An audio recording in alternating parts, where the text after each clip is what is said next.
নমস্কার বন্ধুরা, শুভ সকাল। সকলে কেমন আছেন? আশা করি ভালো আছেন। আমিও খুব ভালো আছি। সকাল সকাল চলে গেছিলাম মায়ের মন্দির দর্শনে। পৌষ মাস পড়েছে, আর যাব না। আসলে আমরা সারা বছরই মায়ের মন্দিরগুলো পুজো দিই, কিন্তু পৌষ মাস হলে আমরা বেশি করে যাই।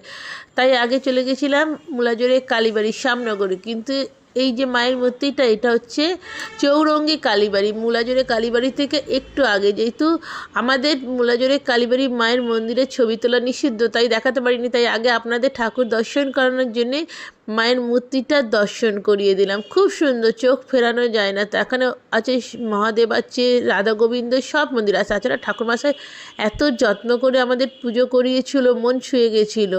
ওখান থেকে পুজো দিয়ে তার আগে আমরা চলে গেছিলাম এই যে মুলাজোরের আমাদের শ্যামনগর কালীবাড়ি। সবাই জানে, কিন্তু এতটাই সকালে গেছিলাম যে হচ্ছে সব ফাঁকা। একটা দোকান, দুটো দোকান মাত্র খুলেছিল, একটা ফুলের একটা মিষ্টির।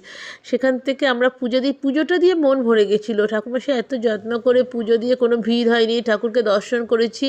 তারপরে পাশে যে রামকৃষ্ণ দেবের হচ্ছে যে সঙ্ঘটা আছেন, মানে মন্দিরটা আছেন, সেখানে গিয়ে আমরা একটু ছবি তুললাম। গঙ্গার ঘাটে দাঁড়িয়ে দেখাচ্ছি আপনাদের এই মন্দিরটা। এখানেও খুব ঠান্ডা পরিবেশ, খুব ভাল লাগে, মন ছুঁয়ে যায়। আর বুঝতে পারছেন, আজকে আমরা একটু সকালবেলা, অন্যদিন কচুরি খাই, আজকে কিছুই খাওয়া হয়নি, শুধু ছবিটাই তুলেছি।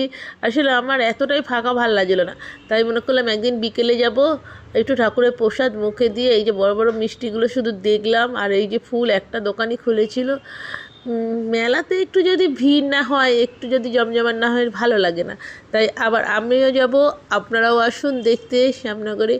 আর এইটা হচ্ছে কাকিনাড়া স্টেশনে নামলাম যখন, নেবে মায়ের দর্শনটা করে নিলাম। পুজো দিইনি, পুজো দেওয়ার বদলে নমস্কার করে বাড়ির দিকে রওনা হলাম।